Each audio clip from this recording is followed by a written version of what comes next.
אנחנו נעבור עכשיו לפאנל בנושא כלכלת הקריפטו, ולאחר מכן חברת הכנסת שרן השכל תצטרף אלינו.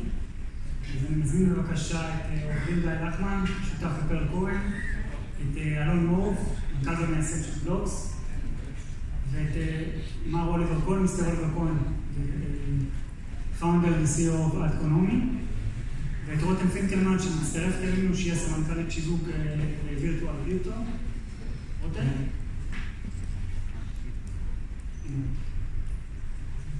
ונשמח לשמוע את התובנות שלהם לגבי איך הם רואים את כלכלת הקריפטו.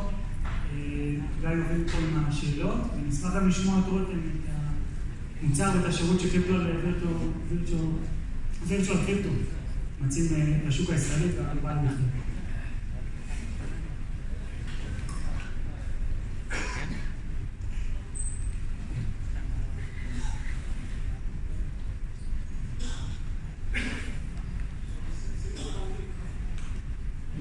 So, pleasure to be here again. We're doing this panel in English.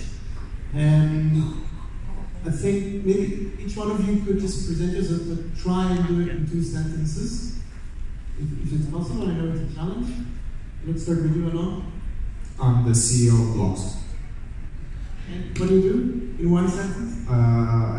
Blocks is developing the most advanced crypto asset tracking and management platform, both for individuals and companies.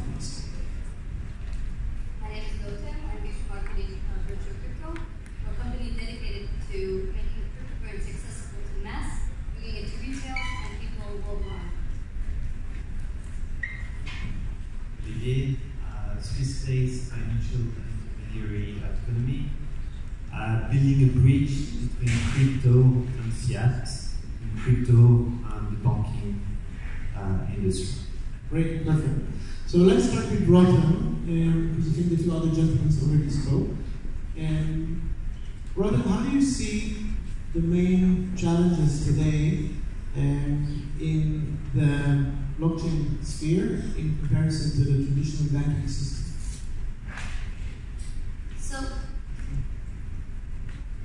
So we should start first of all and ask ourselves, what is the potential of the crypto economy? And when we look at it in a worldwide view angle, we discuss it here in Israel, and we're talking about it here in something that is maybe a concern to Western countries. But more than 2 billion people worldwide don't have access to financial services. And even if you look in America, 1 out of 12 Americans don't have access to financial services. And when you think about that in a worldwide perspective, you can see that if you are able to give a different kind of financial services to this amount of people, we have world economy growth. So right now, what are the main challenges? You can look at it in different kinds of perspectives. First, the one that I said before, that there isn't access to people worldwide financial services. Blockchain and cryptocurrencies can provide that. Of course, if people will have access to that. The second thing is really, if you look at it in a more logistic exchange, you see as the information blockchain can provide for people to manage information, money, transactions in a more efficient way. And so concerning the questions of what maybe we should discuss what are the main challenges today cryptocurrency has. And one of it is really transaction speed. Today it takes between an average of 10 minutes to 24 hours to get a confirmation for any kind of send of cryptocurrency. If you could make it in seconds, you can make it an everyday payment. That's one challenge that today the Bitcoin industry is trying to do. Second one is to make liquidity. How can you make Bitcoin cryptocurrencies accessible to all and that payment for? Both of these challenges, a lot of companies are trying to work on it, and that's exactly what virtual crypto is doing. Alon, how would you categorize the main limitations today on trading cryptos?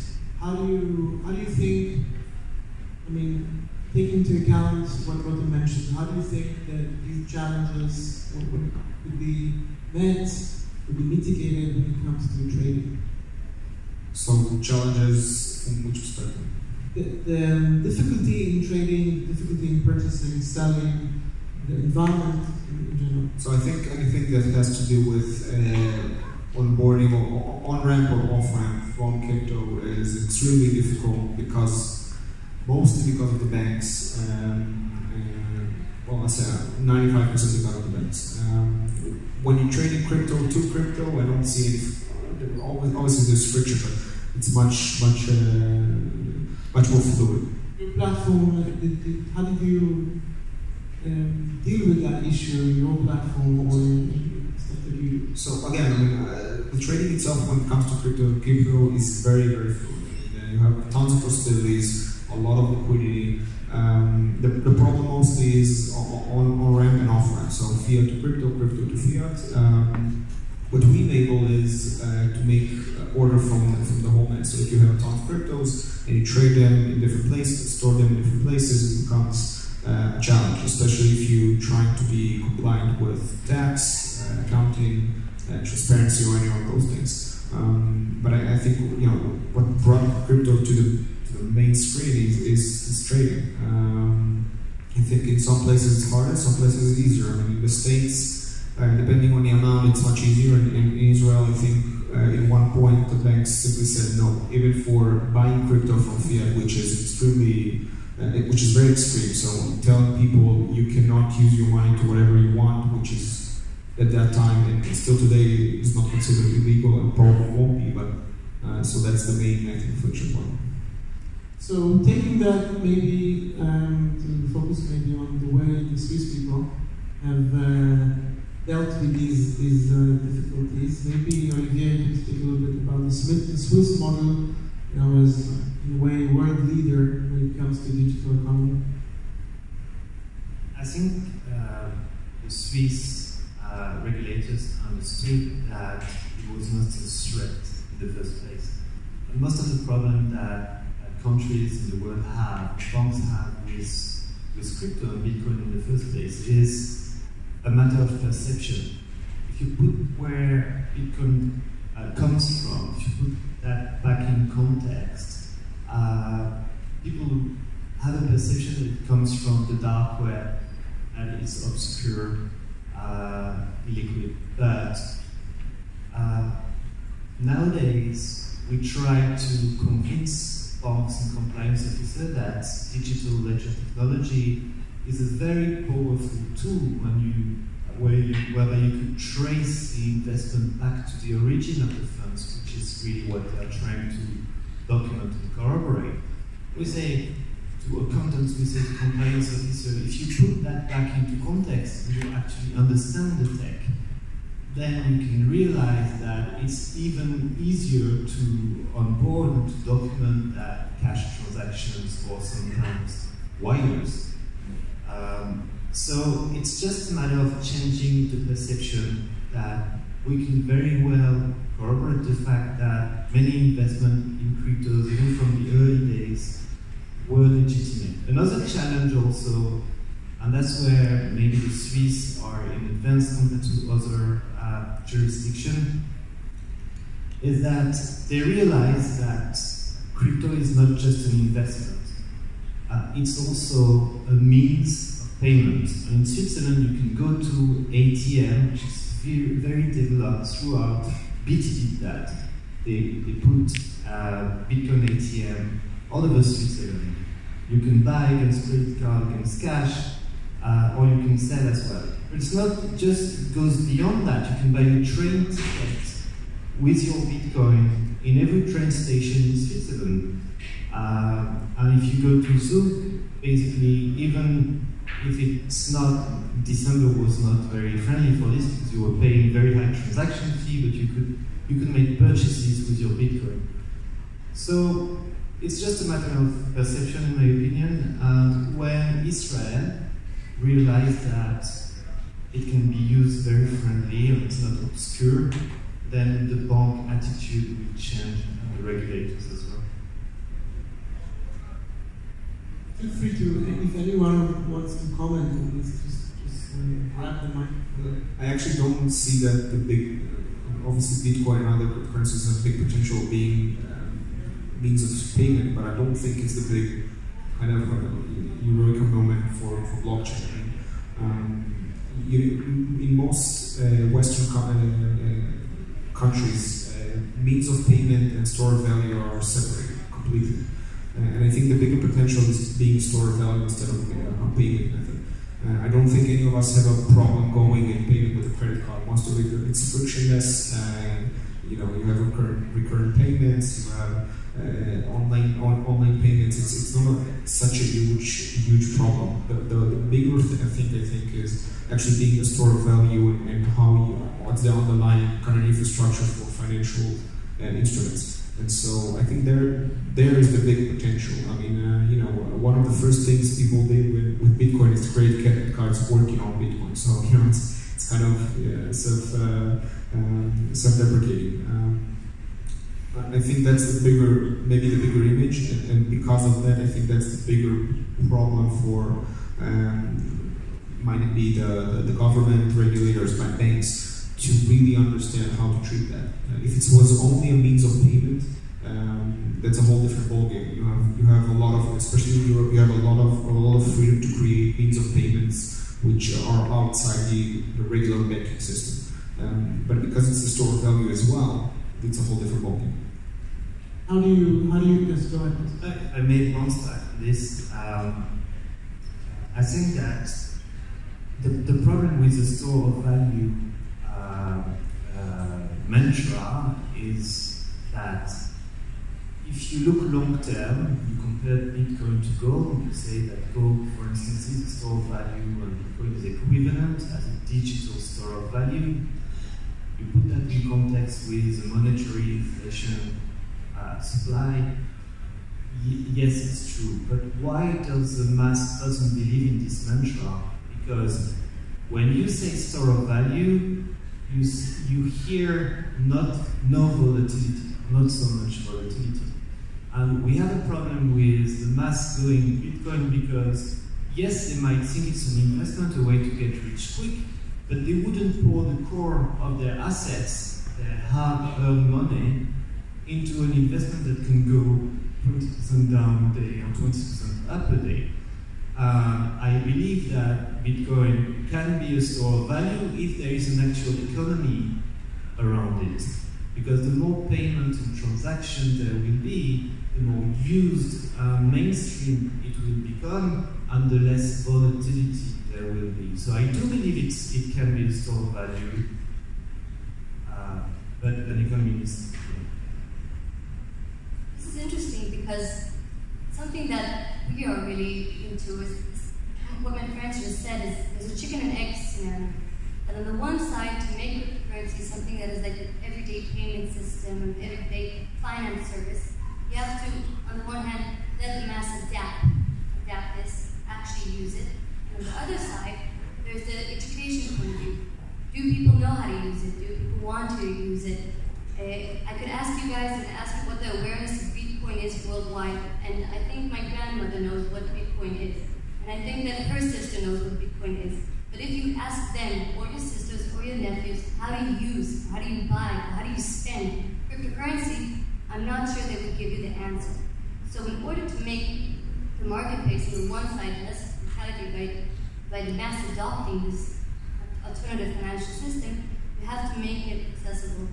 And that is, I think, in the end, two solutions. On the one hand, provide education, provide and explain how it is, make it easy to use, makes it accessible. And on the other side, we will see how the mass will start building trust through this. There are other means of making it more accessible, apart from education, maybe using the sort of machinery that your company is pushing. Well, we specifically a company that is developing software and hardware that provides businesses and people to buy and to purchase and sell cryptocurrencies in real time immediately. What does that mean? That in case you would want to go to any kind of retail, you could pay right now with a cryptocurrency that is on the crypto exchanges. That will allow a business on the one hand to accept cryptocurrency, and we will automatically change it to fiat. So a business is accepting crypto, and on the other side getting fiat. That lowers his risk right now, at present, to the changes in the crypto market.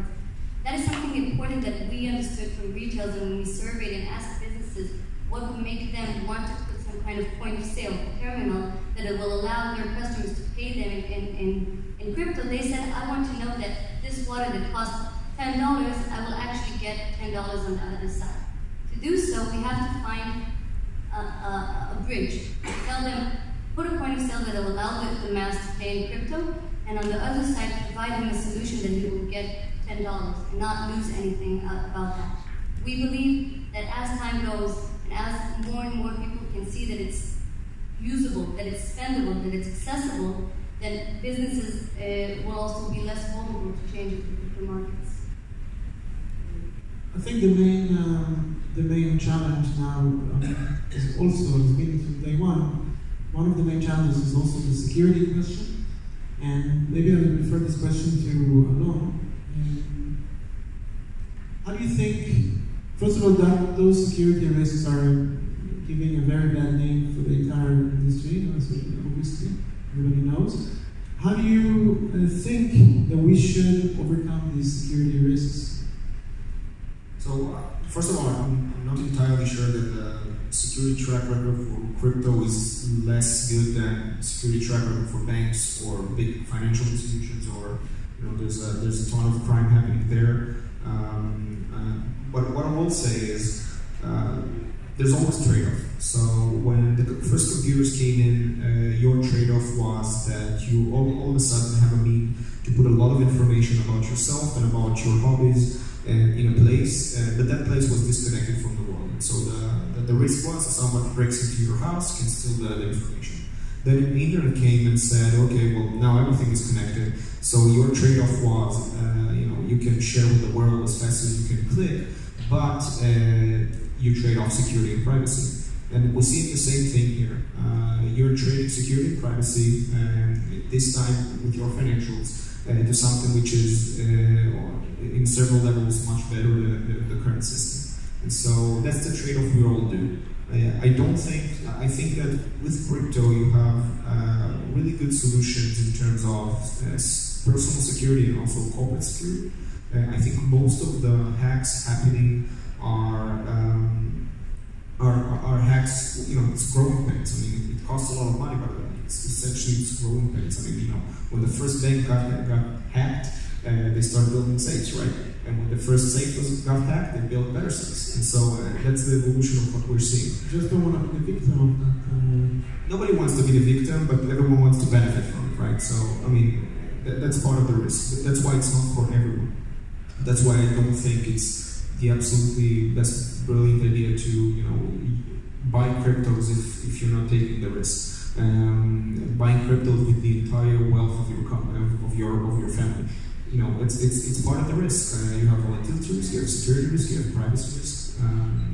That's part of it. I think security came a very, very long way from 3 to 4 years ago.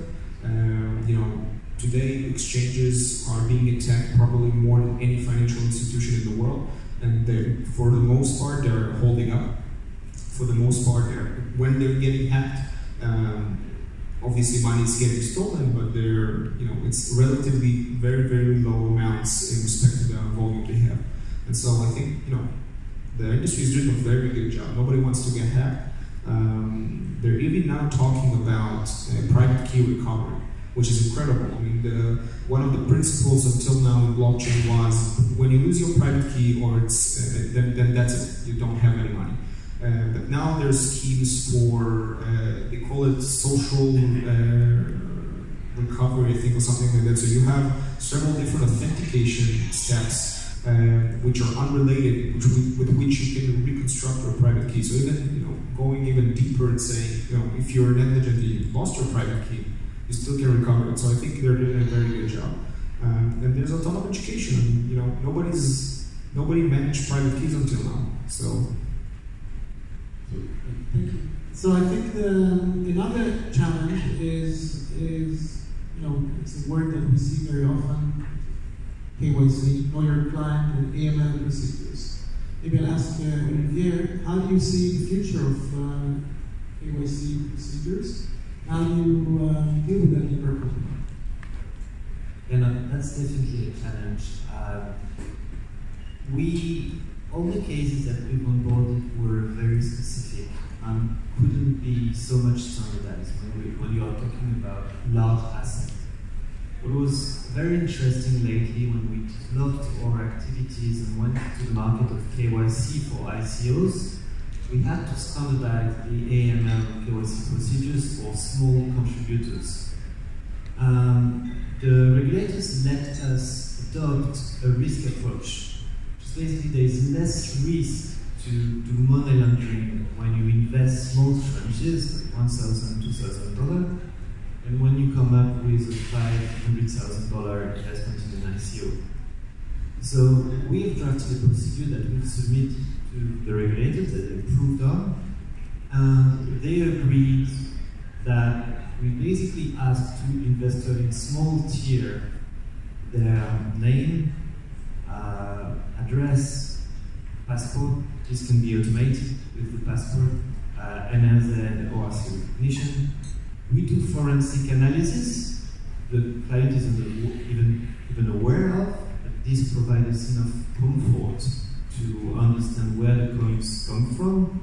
Obviously, we block or return funds that are coming from dark web activities. But what I'm trying to say is that it can be it can be not intrusive. If you have the tools at your disposal to investigate on funds, because it's a public ledger, you can, with forensic tools, detect where the coins come from if they are tainted. If you go up to larger tranches, can KYC be automated? I have to say no. Each and every case is very different. Yes, you can have a process for ICO investors, you can have a process for traders, but it requires extracting data at a wallet level, an exchange level, and it requires a collaboration of the potential investors. Just to finish, there are universal methods, thanks to blockchain, to do KYC and proof of ownership. So for instance, a message signature is non-intrusive, it's blockchain-based, it's universal and can be done remotely. So you could onboard investors from abroad, they could prove to you very remotely that they are the beneficial owner of the fund. So the technology can also be very friendly in terms of KYC. Rotem, how do you deal with KYC in your company, and how do you see the future of KYC? No one knows the future of KYC. Anti-money laundering and know your customer is something that is very important for our company. It's something that we are following in a worldwide perspective. Because even if you go to the American market, where you can see the largest installations of ATMs worldwide, you'll see that in every state there's a different kind of AML, KYC procedure. And technologies that will allow cryptocurrency to the mass have to understand that they need to comply with these different changes worldwide. How are we working on it specifically? First of all, as Meirav said in the last lecture, everything that's connected to, we need some kind of guidance. What is a crypto exchanges that could actually exchange cryptos and be a gateway maybe to the traditional financial services? What are crypto wallets that can be hacked? These guidelines have to come to protect the consumers. In our perspective, we are doing different kind of flows that will adapt to different kind of AML KYC requirements that every country will do. No one here, including us, including you, including even the government, don't know exactly what will be. But they know that at least our aim is that transactions, or a minimum transaction for a specific retail market, has to be relevant for that specific retail market. Meaning that if you go to a coffee shop, you won't pay $100 in the end. You pay $5, $10 maximum. Today, technology companies need to follow what's going on in AML and KYC and adapt their systems to different to their intended marketplace. Alon, how did you deal with the KYC AML challenges in your company? So basically aggregating? Yeah, so for our clients, we don't need to do KYC ML. We're not custodian of their assets.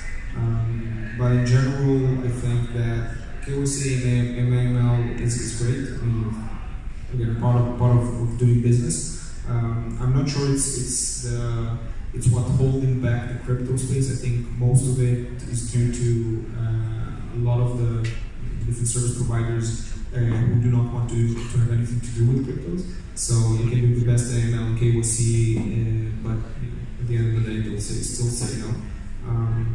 I think that there is something we do need to consider is that blockchain doesn't behave as the traditional financial system. So I'll give an example. So when YouTube, I talked about before about YouTube, but before the rise of video or any content in the internet, you had to have a license in order to have a radio station or a newspaper or a TV channel.